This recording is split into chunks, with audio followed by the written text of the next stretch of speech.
सभी धर्म प्रेमी सज्जनों को सादर नमस्ते। साथियों, बहुत बहुत स्वागत है आपका मेरे YouTube चैनल पर इस स्वाध्याय सत्संग रूपी आध्यात्मिक चर्चा में। उपनिषदों की श्रृंखला पर बात कर रहे हैं और उपनिषदों की श्रृंखला में इस समय कठोपनिषद प्रसंग में हैं। कठोपनिषद में हमने कल 13वें श्लोक तक पूरे कर लिए थे। अच्छा, इन श्लोकों को पूरे करते हुए मैं कोशिश करता हूँ कि जहाँ पे मुझे डाउट होता है वहाँ पे मैं अपनी बात से उस चीज़ को जो है ना स्पष्टीकरण दे दूँ, क्योंकि इसमें आगे भी आने वाले बहुत सारे ऐसे प्रसंग हैं जिनसे मैं पूरी तरीके से सहमत नहीं हूँ, बिल्कुल भी सहमत नहीं हूँ पूरी तरीके के क्या। लेकिन अब क्योंकि मैंने तो स्वयं की आध्यात्मिक जर्नी की है तो मुझे पता है कि कहाँ किसी चीज़ का क्या अर्थ होना चाहिए।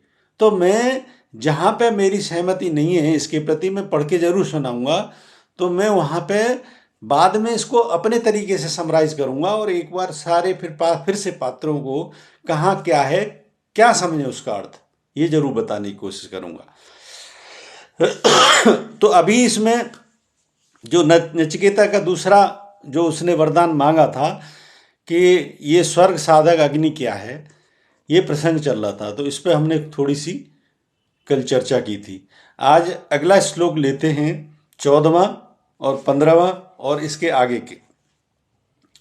तो 14वें श्लोक में क्या है, प्रतेब्रीविम तदुमे निबोध स्वर्ग्याग्नि नचिकेतः प्रजागत अनंतलोकप्सिमी प्रतिष्ठा विद्धि त्वमेत निहितम गुह्याम। इसका भावार्थ है, यमाचार्य बोले, हे नचिकेत, मैं उस स्वर्ग साधक अग्नि को जानता हूं। मैं कहूंगा तू समझ, उसके द्वारा अनंत लोकों की प्राप्ति होती है।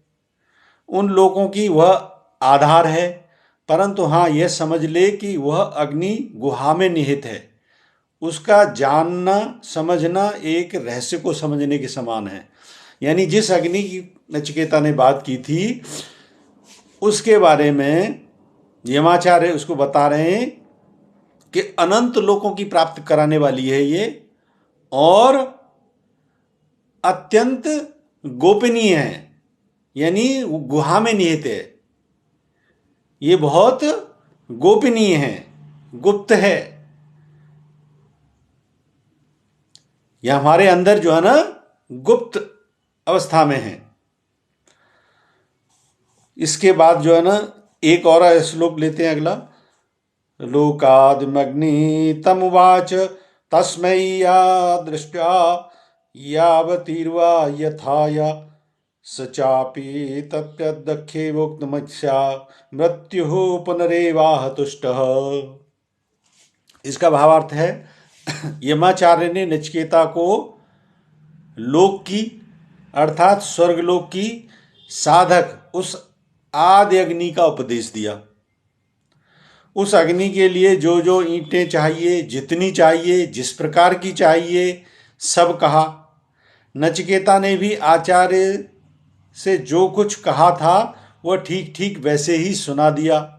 नचिकेता की इस कुशाग्र बुद्धि को देखकर आचार्य बहुत संतुष्ट हुए और उन्होंने कहा। अब इसमें कहने का तात्पर्य यह है, जो इसमें जो है ना ईंटों का कि नचिकेता को जो जो ईंटें चाहिए, इसमें जितनी चाहिए, कहाँ क्या चाहिए, उसमें मैं उसको ऐसे समझाना चाहूँगा इन दोनों का भावार्थ कि एक में ये बात सत्य है कि हमारे अंदर, पहले इस प्रसंग को पूरा कर लें फिर ये अग्नि का चर्चा भी मैं बात करूँगा। ये कौन सी अग्नि की बात कर रहे हैं, तो अभी पहले श्लोक के माध्यम से इतना ही समझें कि एक या श्लोक के माध्यम से हिमाचार्य कह रहे हैं कि अनंत लोगों को प्राप्त कराने वाली है ये अग्नि, और बहुत ही गोपनीय है, बहुत ही रहस्यमयी है। और दूसरे श्लोक के माध्यम से कह रहे हैं हिमाचार्य जी कि इसको जानने के लिए जो जो ईंटें चाहिए, जब चाहिए, जहां चाहिए, वो सब मैं तुझे बताऊंगा। और जब इसको यम नचिकेता ने समझा तो उसने अपना भी जवाब दिया। इसको सुन के यमाचार्य प्रसन्न हुए। और उसकी कुशाग्र बुद्धि की प्रशंसा की।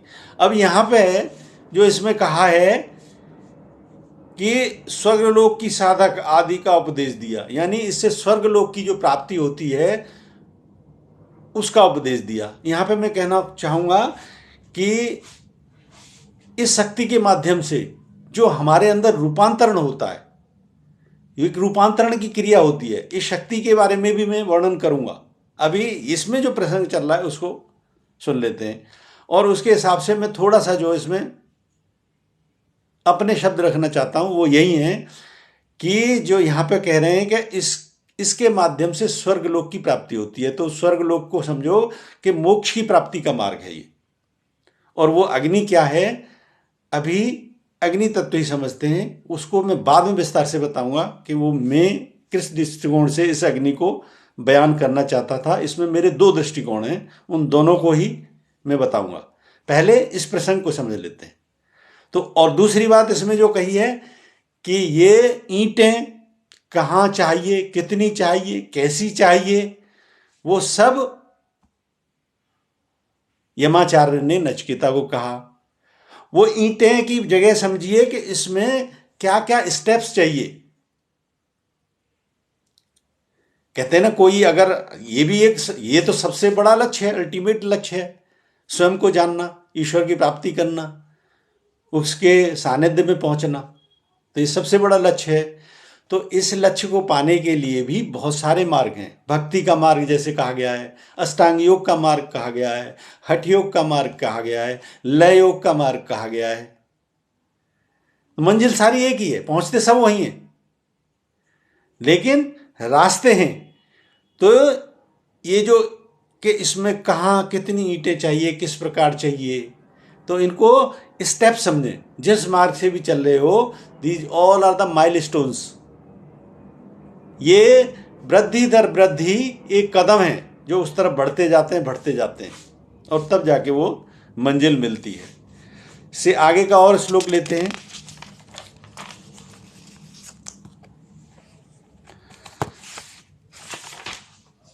ये हो गए हमारे 15 श्लोक हो गए, अब 16वां लेते हैं। तमब्रवीत में माणो महात्मा वरम तवेहाद्य ददामि भूयः तदैव नग्नं भवेयात्मग्निं षोडं चेमानेक रूपं ग्रहाण। इसका भावार्थ है, महात्मा यम अत्यंत प्रसन्न होकर नचिकेता को कहने लगे, आज तुझे एक और वर देता हूं, यह अग्नि तेरे ही नाम से प्रसिद्ध होगी। ले अनेक रंगों वाली इस माला को ग्रहण कर। यह कहकर आचार्य ने स्वर्ग साधक अग्नि का नाम नचिकेता अग्नि रख दिया और उसे माला पहना दी। अब ये सब जो है ना प्रसंग मेरी जो है ना उस दृष्टिकोण में फिट होता ही नहीं। अब इसको थोड़ा सा इस दृष्टिकोण से समझें। चलो इसमें से थोड़ा भाव निकालें। महात्मा यम अत्यंत प्रसन्न होकर नचिकेता को कहने लगे, आज तुझे एक और वर देता हूं। यानी 2 वर पूरे नहीं हुए, इसका मतलब एक और तीसरा वर दे दिया उन्होंने। बात हो रही थी 2 की, अभी दूसरा प्रसंग पूरा नहीं हुआ, तो एक और वर देता हूं, यह अग्नि तेरे ही नाम से प्रसिद्ध होगी, यानी उसके नाम से अलंकृत किया जाएगा। ऐसा मैंने तो आज तक कहीं न, तो बहुत सारे मैंने जो है ना स्वाध्याय सत्संग की जितनी चर्चा सुनी है, उपनिषदों के ऊपर भी मैंने जो स्वाध्याय किया है, मैंने तो ऐसा कहीं सुना नहीं कि ऐसा कुछ हुआ था। खैर, तो यह अग्नि तेरे ही नाम से प्रसिद्ध होगी, यानी नचिकेता नाम से यह अग्नि जानी जाएगी। अनेक रंगों वाली इस माला को ग्रहण कर, और कोई माला दी। यह कहकर यमाचार्य ने स्वर्ग साधक अग्नि का नाम नचिकेता अग्नि रख दिया और उसे माला दी। अब माला को जो है ना, और अग्नि को, माला को ये समझो कि जब आप इस मार्ग पर चलते हो, ये जो अग्नि की बात हो रही है, ये अग्नि है दरअसल कुंडलिनी शक्ति। ये कुंडलिनी शक्ति ही जो है ना जब जागृत अवस्था में आती है, तो माला क्या, ये जो है ना हमारे शरीर का इस प्रकार से जैसे एटॉमिक रिएक्शन होता है, जैसे ब्राउनियन मोशन होती है, उस प्रकार से ये गति करती है। और जहां जहां हमको जो है ना हमारे ब्लॉकेज होते हैं उन सबको क्लीन करती है। तो ये वो अग्नि है। और माला का रूप वही कह समझ लो कि वो हमारे चारों तरफ जब भ्रमण करती है तो एक तरीके से उसको कहते हैं ना कि प्रतीकात्मक कैसे समझा सकते हो। जब ये मैंने इस प्रकार का कहीं प्रसंग न तो मैंने सुना न इसका कोई मुझे तात्पर्य नजर आता। अब ये पुस्तक है मेरे पास तो इसलिए मैं आपको आपके सामने जो इसमें जैसे लिखा हुआ है वो बता रहा हूँ, लेकिन इसके मूल अर्थ जो है ना कहाँ कैसे होने चाहिए वो भी मैं इसलिए बता रहा हूँ। तो जो अग्नि तत्व की यहाँ पे बात हो रही है, जब जो भी हम अग्नि तत्व की यहाँ वहाँ से बात करते चले आ रहे हैं, वो अग्नि तत्व अगर समझ ना आए, और जो कि इससे पहले प्रसंग में हमने जो चर्चा की थी कि जिसमें बताया गया है कि वहाँ पे ये मृत्यु का भय नहीं सताता, वृद्धावस्था का भय नहीं रहता, भूख प्यास की तृष्णा सताती नहीं, और एक रसता आ जाती है, द्वंद्व से मुक्ति हो जाती है। ये उस अवस्था में पहुंचाने वाली एक कुंडलिनी शक्ति ही है, दूसरा कोई माध्यम नहीं है। व्यक्ति जीवन भर कितनी साधना कर ले, लेकिन जिस व्यक्ति की ये कुंडलिनी शक्ति जागृत नहीं हुई, जिस अग्नि की बात कर रहे हैं, क्योंकि ये अग्नि स्वरूप ही है, यही उन चीजों को हमारे अंदर से जला के भस्म करती है जो कि हमारे अंदर कार्मिक अकाउंट के जो ब्लॉकेजेस होती हैं या किसी भी तरीके के सारी ब्लॉकेजेस को यही साफ करती है। और ये दो तरह की जो मैं बात की थी, तो इसमें एक तरीके का जो प्रसंग बढ़ रहा है जो मैंने इसको देखा है, तो वो एक तरीके की वो चर्चा करेंगे, और एक दो तरीके की मैं कह रहा हूं कि दूसरी तरीके से जागृत होती है, दो तरीके से जागृत होती है। तो वो क्या है वो भी मैं बताऊंगा इस प्रसंग में। और ये वो प्रसंग हैं, इन बातों को समझने के ये वो प्रसंग हैं जिसके लिए मैंने कई कई आध्यात्मिक गुरु हुए जो बड़े पहुंच गए। वो इस टाइप के सेशन लेने के लिए, इसको बताने के लिए या इस मार्ग को प्रशस्त करने के लिए एक एक 15-15 दिन सेशन के कई कई लाख रुपए लेते हैं ऐसा सेशन कराने के। तो मैं तो अभी उस पर चल रहा हूं। मैंने एक तो विनती कर ली कि मैं एक सेटअप बनाना चाहता हूं, वो बन जाए तो बहुत अच्छा। और इसीलिए जितने भी मेरे तो जो है ना शुभ चिंतक हैं जिन्होंने इस प्रकार की अभिलाषा अपनी जताई थी कि how we can help you, तो मेरा यही है कि अब ये किस सेटअप बन जाए तो इन चीज़ों को मैं भी व्यक्तिगत तौर पे भी सिखाऊंगा और सामूहिक तौर पे जितना बताया जा सकता है, ताकि कोई इस मार्ग पर चलना चाहे तो वो अपनी यात्रा को शुरू कर सके, वो भी मैं बताऊंगा।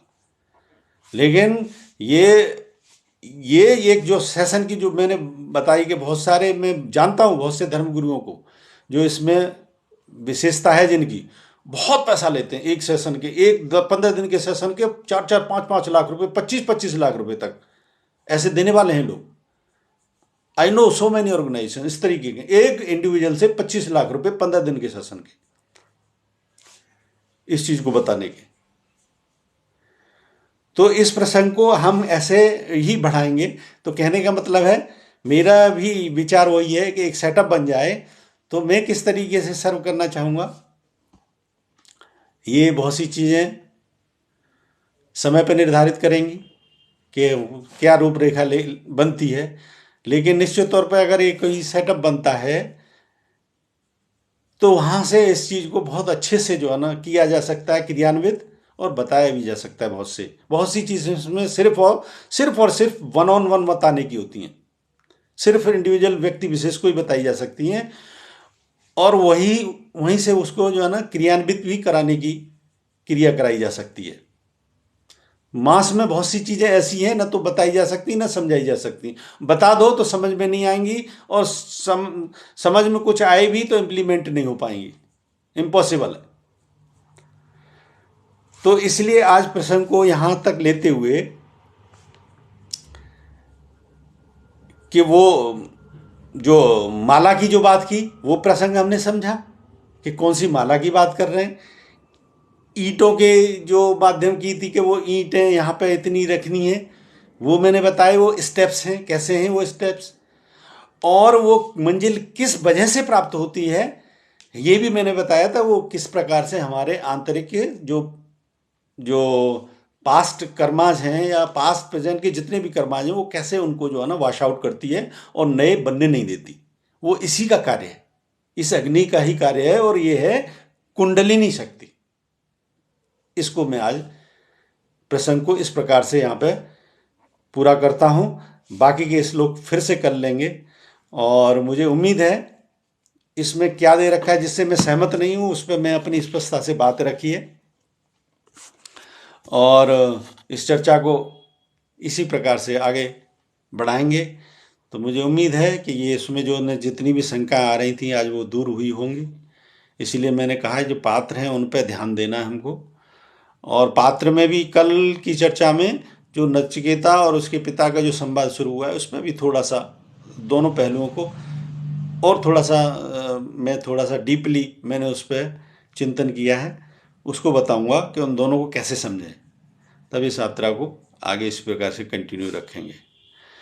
मुझे उम्मीद है चर्चा पसंद आ रही होगी। पसंद आ रही है तो मेरे इस वीडियो को लाइक करें, ज़्यादा से ज़्यादा शेयर करें। बने रहें मेरे साथ। बने रहने के लिए बहुत बहुत धन्यवाद। इत्योम सम नमस्ते।